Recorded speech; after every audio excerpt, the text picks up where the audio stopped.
Au nom du Père et du Fils et du Saint-Esprit. Notre thème aujourd'hui est intitulé « Le chemin de la croix » ou « chemin de croix, trésor inépuisable de l'amour de Dieu ». Trésor inépuisable de l'amour de Dieu. On va tenter de comprendre pourquoi le chemin de croix.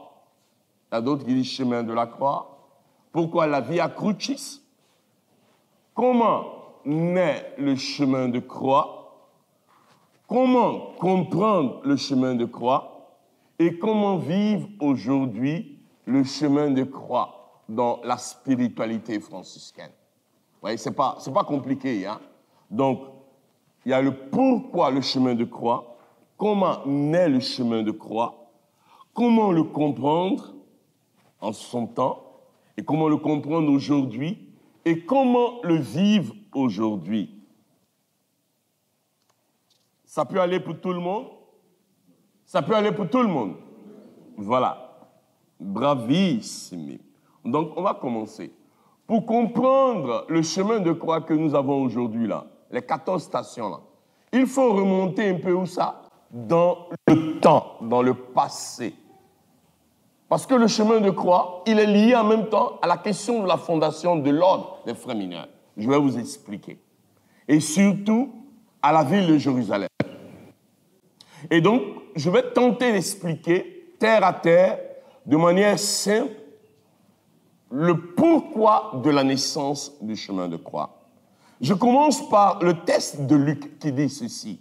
Luc 2, vous prenez les versets 11 jusqu'au verset 15-16, il dit ceci. Rappelez-vous, c'est à l'incarnation, il dit ceci. Aujourd'hui, vous est né dans la ville de David un sauveur qui est le Christ Seigneur. Et voici le signe qui vous est donné. Vous trouverez un nouveau-né emmailloté et couché dans la mangeoire. C'est très important. Il dit, aujourd'hui, vous est né quoi? Un sauveur. Et c'est ce que nous chantons où ça? À Noël. Et il précise, c'est pas ça? Dans la ville de David. Et donc, la ville de David a une importance capitale là.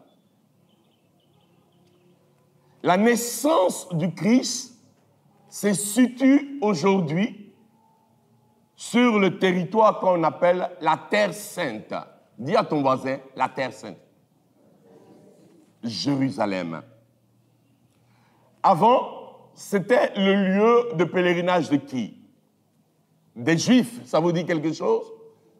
Et ils montaient à Jérusalem pour faire quoi? Au temple, pour faire quoi? Pour offrir, c'est pas ça? Le sacrifice. Et quand c'est la Pâque, c'est pas ça? Juifs, chacun devait venir à Jérusalem pour faire quoi? Pour se renouveler, c'est pas ça? Et puis repartir à travers le monde. Donc, la terre de naissance de qui? Du Christ. Jésus est pour nous une terre de quoi? De pèlerinage. C'est une terre, pour nous, c'est une terre sainte. Et c'est très important dans la spiritualité, dans la mentalité franciscaine. Donc, Jérusalem, vous savez, on a entendu parler beaucoup. C'est pas ça? Terre bénie. C'est pas ça? Et donc, le lieu de la naissance du Christ va devenir, pour le chrétien, pour nous les chrétiens, un lieu de quoi? Un lieu de référence. Et donc, la terre de Jérusalem va devenir quoi? Un lieu de quoi? De référence. Dans l'ancien temps, ceux qui avaient les moyens, qui étaient en Europe, les familles nobles, qu'est-ce qu'ils faisaient? Ils organisaient des pèlerinages, où ça? En terre sainte, pour retrouver la mémoire de qui? Pour retrouver la mémoire de celui qu'on appelle le Christ, notre Seigneur.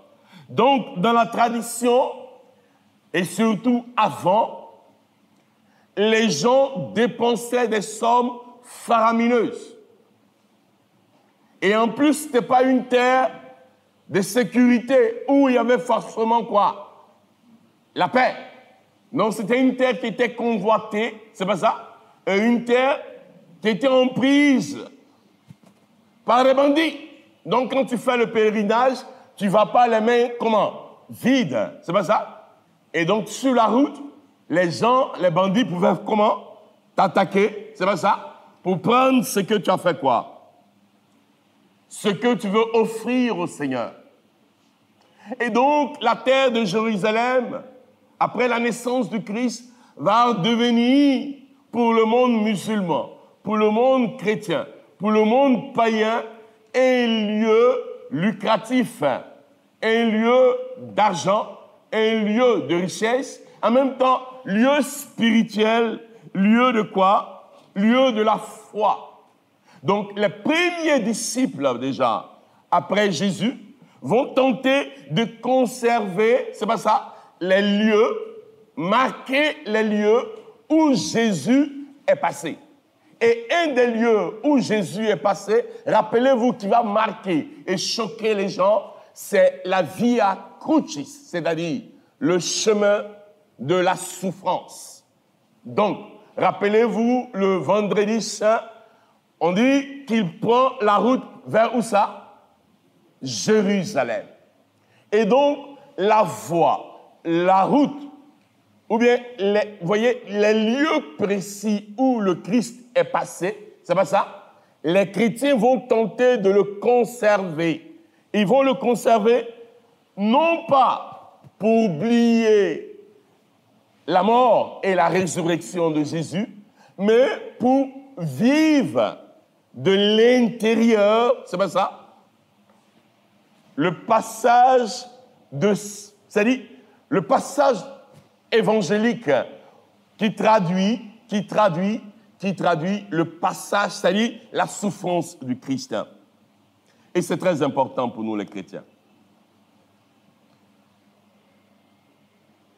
Bien avant la naissance de l'ordre des frères mineurs, parce que l'ordre, François est né vers 1181, 1182, et donc, bien avant la naissance des frères mineurs, les lieux existaient déjà. Dis à ton voisin, ça existait déjà. Dis à ton voisin, ça existait déjà. Donc, ce n'est pas les... Vous voyez, ce n'est pas qui? Les frères qui ont créé les lieux. Les lieux déjà existaient, étaient déjà là. Donc, le pèlerinage, pour les gens quand ils partaient à Jérusalem, c'était le vécu de la réalité qu'on va appeler du depositum fidei réel. Bon, j'ai traduit ça en français très très simple. Il a dit que les gens partaient à Jérusalem, c'est pas ça, pour s'imprégner de la réalité concrète de la foi qui a été transmise, où ça? Dans les évangiles. Donc, quand on dit qu'il est né à Jérusalem, c'est pas ça? Quand on dit qu'il est né à Nazareth, les gens voulaient voir, c'est pas ça? Comment étaient les lieux. Vous voyez? Donc, c'est très important pour les chrétiens de se faire accompagner pour mieux vivre, saisir, c'est pas ça? Pour mieux s'imprégner de la réalité du quoi? Du chemin de croix. L'ordre des frères mineurs, quand il naît dans des circonstances où l'hérésie, l'erreur était de mise. L'hérésie des albigeois et des cathares disait que les 7 sacrements n'ont pas de valeur. Donc, si les 7 sacrements n'ont pas de valeur, l'Eucharistie que nous célébrons n'a pas de quoi? N'a pas de valeur. Et donc, l'ordre des frères mineurs, l'ordre des dominicains vont naître pour combattre l'hérésie, pour combattre l'erreur. Les dominicains vont naître pour combattre l'hérésie par l'intelligence. la ratio, l'intelligentsia via. Et donc, eux, ils naissent aussi à partir de 1200, 1220, 1200, à peu près 1234, 44, c'est déjà fait. C'est la même chose pour l'ordre des frères mineurs. L'ordre des frères mineurs va naître pour combattre aussi l'hérésie, mais par la via perfectio, par la voie de la perfection. C'est-à-dire le vécu concret de quoi? Du depositum fidei, c'est-à-dire la réalité de la foi au concret. C'est très important. Parce que si nous ne comprenons pas le contexte de la naissance de l'ordre, on ne comprendra pas quoi? Le contexte de la naissance du chemin de croix. Et donc, à la naissance des frères, directement, les frères franciscains seront chargés de faire quoi? De surveiller, c'est pas ça, les lieux où Jésus a fait son passage. C'est-à-dire, à conserver la mémoire de la foi, c'est pas ça, et à faire vivre les pèlerins, où ça? La réalité concrète de la Terre Sainte. Raison pour laquelle les frères seront chargés d'organiser des quoi? Des croisades, c'est pas ça? Pour déloger ceux qui n'ont pas la foi, les Sarrasins, pour conserver la mémoire de la foi. Est-ce que vous me comprenez? Est-ce que vous me suivez? D'accord. Et donc, les frères franciscains seront chargés de la custodie, c'est-à-dire custodier, c'est-à-dire conserver, protéger, défendre les lieux de la foi, donc les lieux du christianisme. Et donc, l'ordre naît et automatiquement est assigné à faire quoi? À faire vivre, et comme c'est leur, et on dit c'est leur objectif, ou bien leur devoir, de faire vivre la réalité de la foi en Terre Sainte. Et c'est très important. Donc, en Terre Sainte, vous allez voir, il y a beaucoup de frères qui vont faire quoi? Qui vont mourir. C'est pas ça? Qui vont accompagner les pèlerins, qui vont défendre à l'âme les pèlerins pour qu'ils puissent vivre quoi? Leur chemin de croix. Est-ce que ça va? Est-ce que vous me suivez? Voyons que il y a des familles, il y a des personnes qui ne peuvent pas avoir les moyens de faire quoi? De venir en Terre Sainte, c'est pas ça?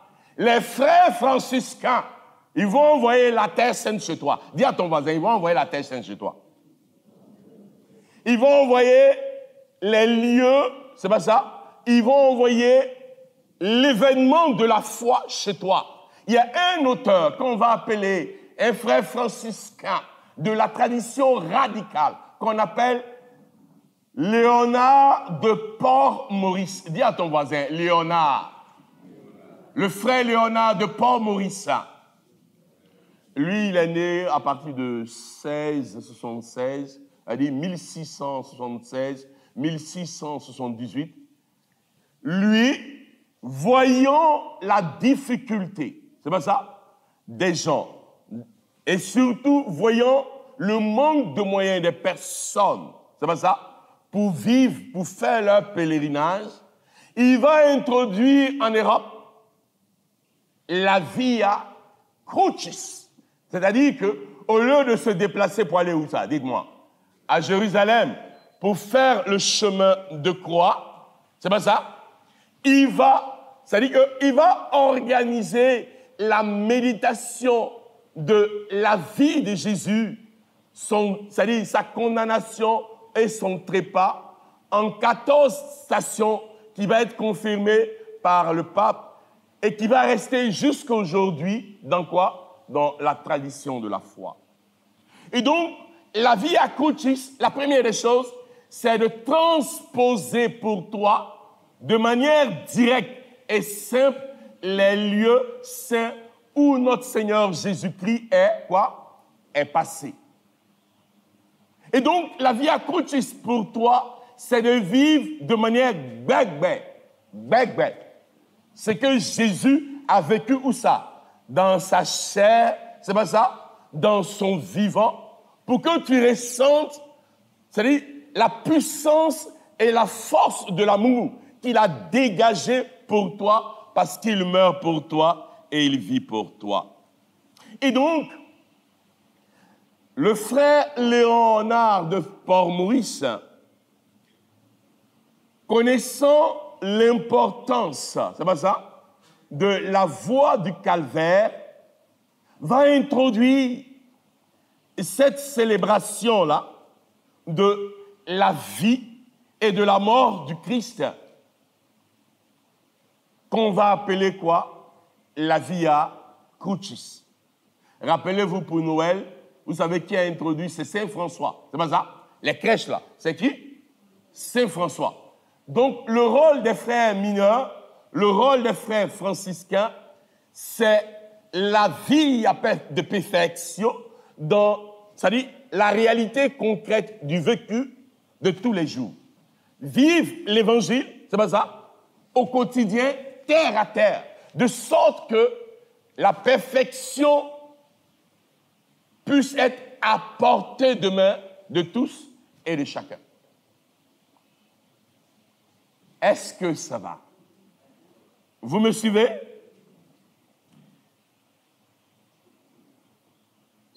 C'est très important. Donc, la Via Crucis nous permet de ne plus nous déplacer et de ne plus dépenser de l'argent pour un soi-disant pèlerinage en terre sainte. C'est l'avènement même, c'est pas ça? On nous a envoyé, c'est pas ça? À nous, cette possibilité de quoi? De vivre et de célébrer quoi? Notre mort et notre résurrection avec le Christ. C'est très important. OK. Vous voyez, il a fallu attendre, c'est pas ça, plusieurs années pour qu'on puisse, codifier le sens du chemin de la croix. Pour les frères, il s'agissait de mettre aux yeux de tout le monde, c'est pas ça, aux yeux du plus petit au plus grand, la réalité de notre confession de foi. Ce Jésus-là, que vous avez crucifié, c'est pas ça? Il est comment? Il est ressuscité. Et comment a-t-il été crucifié? Et c'est le comment il a été crucifié, c'est pas ça? Qui a conduit à quoi? À la création, c'est pas ça?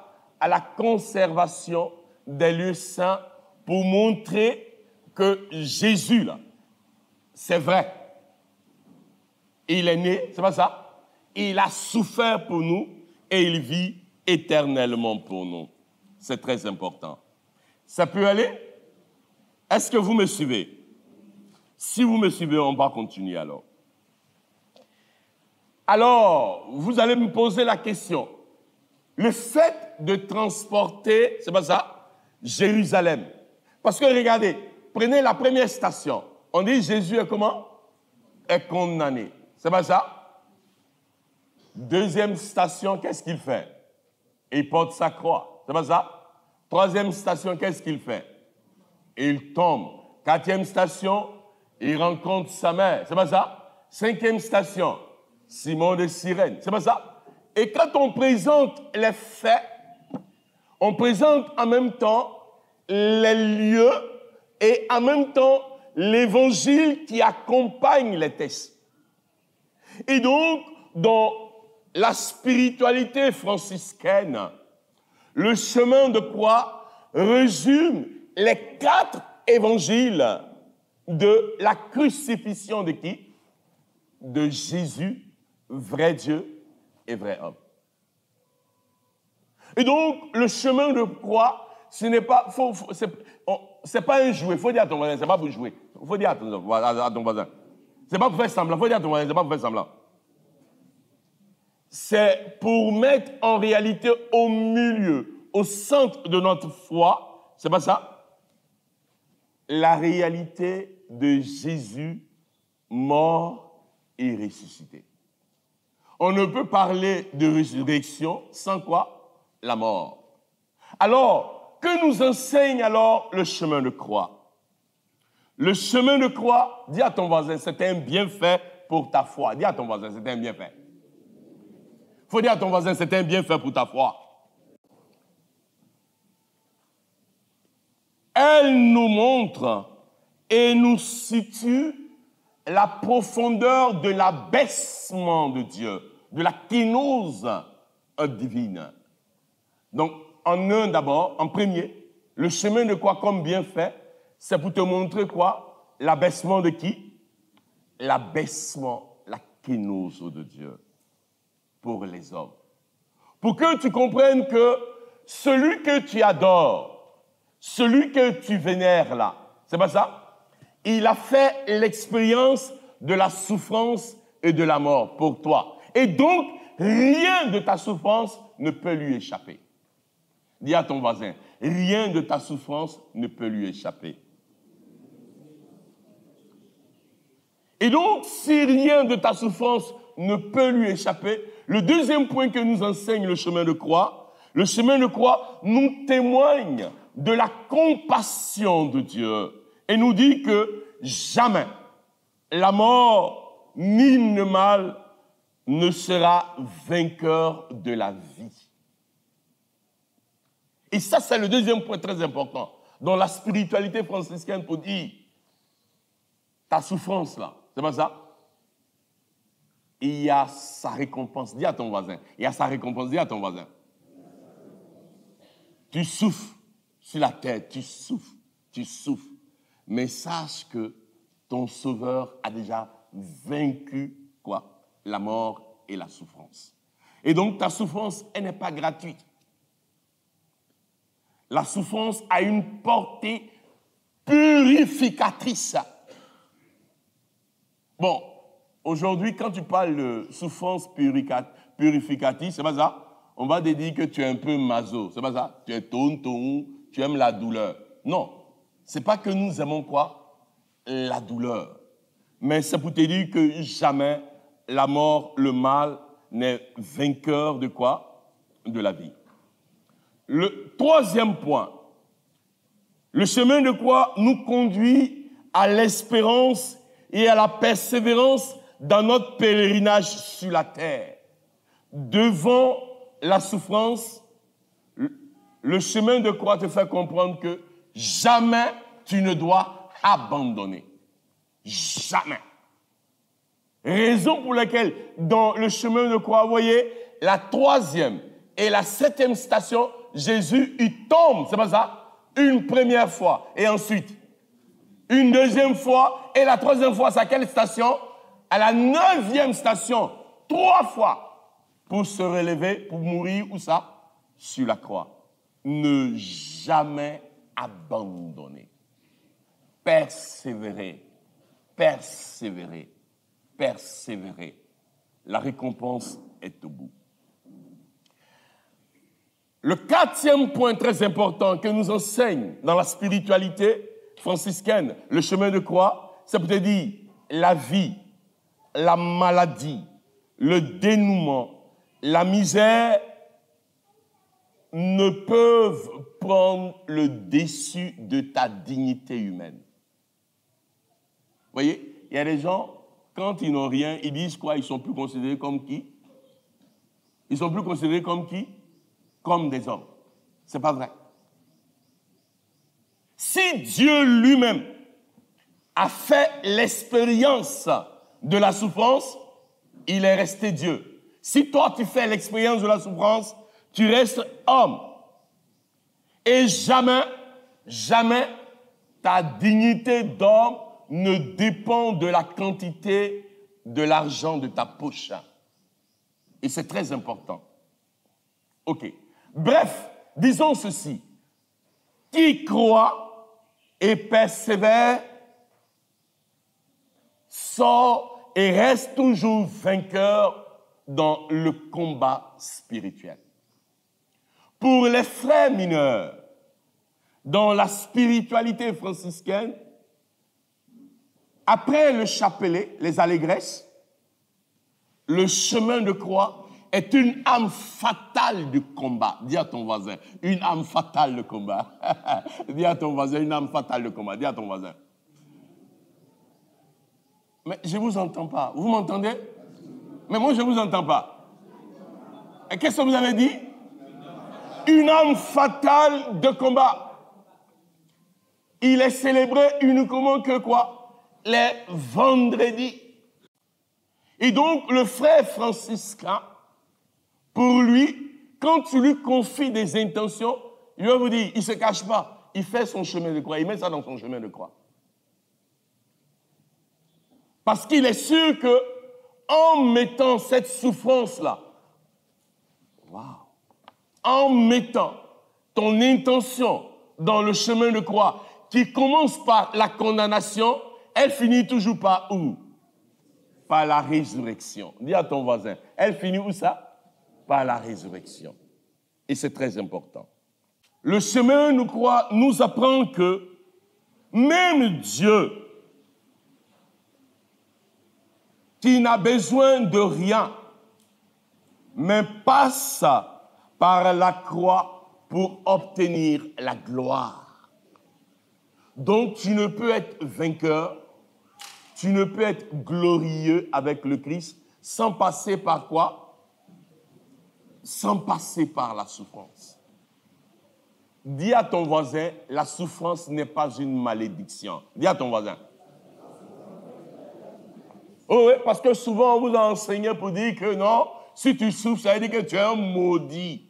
Non, tu n'es pas un maudit. La souffrance n'est pas une malédiction.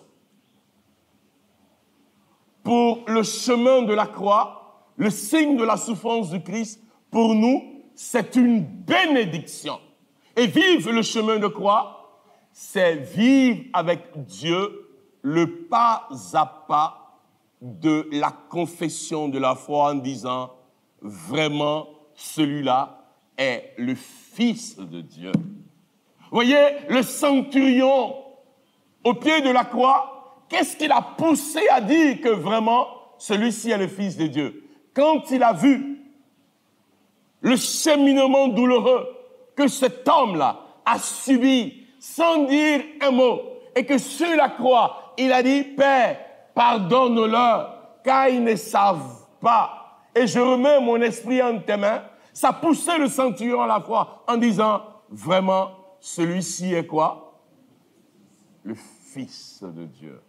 Alors, mes frères, mes sœurs, mes mères, mes tantes, mes cousins, le chemin de croix est un bienfait pour notre foi. Ce n'est pas de l'amusement. Dis à ton voisin, c'est pas de l'amusement. Dis à ton voisin. C'est de la réalité. Et donc, quand tu fais et tu vis le chemin de croix, c'est pas ça? C'est pour t'ouvrir à l'espérance et à la vie. Au nom du Père et du Fils et du Saint-Esprit.